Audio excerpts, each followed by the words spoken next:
आज की इस वीडियो में हम लोग एक बहुत ही महत्वपूर्ण विषय पर बात करेंगे कि आखिर गर्मियों में इम्प्लांटेशन खराब क्यों हो जाता है। इम्प्लांटेशन को सफल बनाने के लिए क्या क्या करना चाहिए और किन गलतियों से बचना जरूरी है। जो महिलाएं प्रेगनेंसी प्लान कर रही है उनके लिए यह जानकारी बेहद ज़रूरी है, क्योंकि कई बार गर्भ ठहरने के बाद भी बच्चा सही तरीके से बच्चेदानी में चिपक नहीं पाता, जिसे हम इम्प्लांटेशन फेल होना कहते हैं। दोस्तों, वीडियो पसंद आए तो लाइक शेयर जरूर करिएगा और चैनल को भी जरूर सब्सक्राइब करिएगा और वीडियो को लास्ट तक जरूर देख के जाइएगा। आइए इसे आसान भाषा में हम विस्तार से समझते हैं। सबसे पहले जान लेते हैं इम्प्लांटेशन क्या होता है। जब महिला के अंडाणु और पुरुष के शुक्राणु का मिलन होता है, तब एक निषेचित अंडा यानी फर्टिलाइज्ड एग बनता है। यह अंडा फैलोपियन ट्यूब से होते हुए बच्चेदानी यानी यूट्रस तक पहुंचता है और वहां जाकर गर्भाशय की दीवार में चिपकता है। इसी प्रक्रिया को इम्प्लांटेशन कहा जाता है। अगर यह सही से हो जाए तभी प्रेगनेंसी आगे बढ़ती है। अब सवाल आता है, गर्मियों में इम्प्लांटेशन खराब क्यों हो जाता है। तो इन्हीं के बारे में आज हम विस्तार से जानेंगे, समझेंगे, इसलिए आप लोग वीडियो को थोड़ा सा समझने की कोशिश करें। देखिए, जो सबसे पहला कारण होता है शरीर में पानी की कमी यानी डिहाइड्रेशन। गर्मी में अधिक पसीना निकलने से शरीर में पानी कम हो जाता है, जिससे ब्लड फ्लो प्रभावित हो सकता है और गर्भाशय की परत पर असर पड़ सकता है। दूसरा कारण है शरीर का अधिक गर्म होना। बहुत ज़्यादा गर्मी, धूप या शरीर का तापमान बढ़ने से हार्मोनल संतुलन प्रभावित हो सकता है। तीसरा कारण है थकान और तनाव। गर्मी में शरीर जल्दी थकता है, चिड़चिड़ापन बढ़ता है और मानसिक तनाव भी बढ़ सकता है, जो प्रेगनेंसी पर असर डालता है। चौथा कारण है खान पान की लापरवाही। जंक फूड, तला भुना खाना, कम पोषण और ज़्यादा ठंडी गर्म चीज़ों का असंतुलन शरीर की तैयारी को कमज़ोर कर सकता है। अब जानते हैं इम्प्लांटेशन को सफल बनाने के लिए क्या करना चाहिए। सबसे पहले भरपूर पानी पिए। दिन भर में कम से कम 10 से 12 ग्लास पानी जरूर पिए। नारियल पानी, छाछ, नींबू पानी और ताजे फलों का सेवन जरूर करें। दूसरा है पौष्टिक आहार लें। हरी सब्जियां, फल, प्रोटीन, दालें, ड्राई फ्रूट्स और आयरन, फॉलिक एसिड युक्त भोजन लें।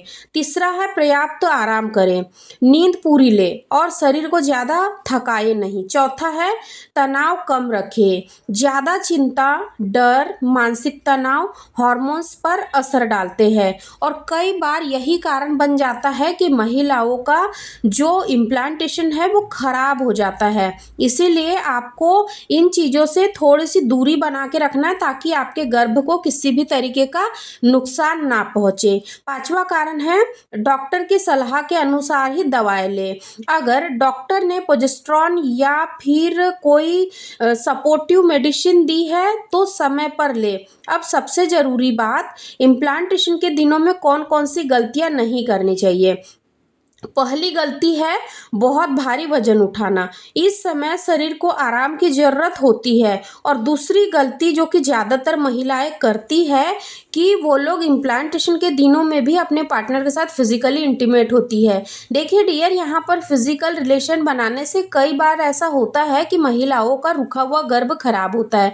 अब इसके पीछे जो सबसे बड़ा कारण होता है वो कई बार ये भी होता है कि कुछ महिलाओं का जो बच्चेदानी का स्ट्रक्चर होता है वो, यानी कि जब बच्चा वहाँ जाकर चिपकता है, आरोपित होता है, तो वह वहाँ पर जगह बनाने के लिए अपने आप को भी यानी कि वहाँ सेटल करने के लिए थोड़ी सी मेहनत कर रहा होता है। लेकिन अगर आप उसी समय पे अगर आप बहुत ही यानी कि तेज़ी से रिलेशन बनाते हो और कॉन्ट्रैक्शन अगर आपके बच्चेदानी में होते हैं, तो इससे भी कई बार होता है कि गर्भ खराब हो जाता है। और इसका सबसे बड़ा रीजन यही होता है कि जब मेल पार्टनर के सेल्स रिलीज होते हैं तो उसमें एक प्रोस्टाग्लैंड नाम का एक हार्मोन्स रिलीज होता है, जो कि आपके ओवरी और आपके गर्भाशय में कॉन्ट्रैक्शन उत्पन्न करता है और फिर ये कई बार यानी कि समय से पहले ही आपका इम्प्लांटेशन खराब करता है। इसीलिए आपको इन दिनों रिलेशन बनाने से थोड़ी सी परहेज करना है। और ख़ास तौर पर उन महिलाओं को तो बिल्कुल भी रिलेशन नहीं बनाना है जिनके पहले भी यानी कि 1 से 2 बार मिसकैरेजेस हो गए और अब प्रेगनेंसी उन्होंने कंसीव यानी करने की प्लानिंग की है, इम्प्लांटेशन का फेज चल रहा है, तो फिर उनको अभी इन दिनों बहुत ज़्यादा केयर बढ़ा देनी है, ताकि जो चीज़ें उनके साथ पहले हुई है वो दोबारा ना हो। अब जो तीसरी गलती है, बार बार सीढ़ियाँ चढ़ना या फिर अत्यधिक शारीरिक मेहनत करना।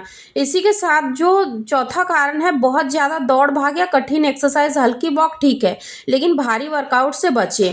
पांचवी गलती है ज़्यादा गर्म पानी से स्नान करना या बहुत गर्म वातावरण में रहना।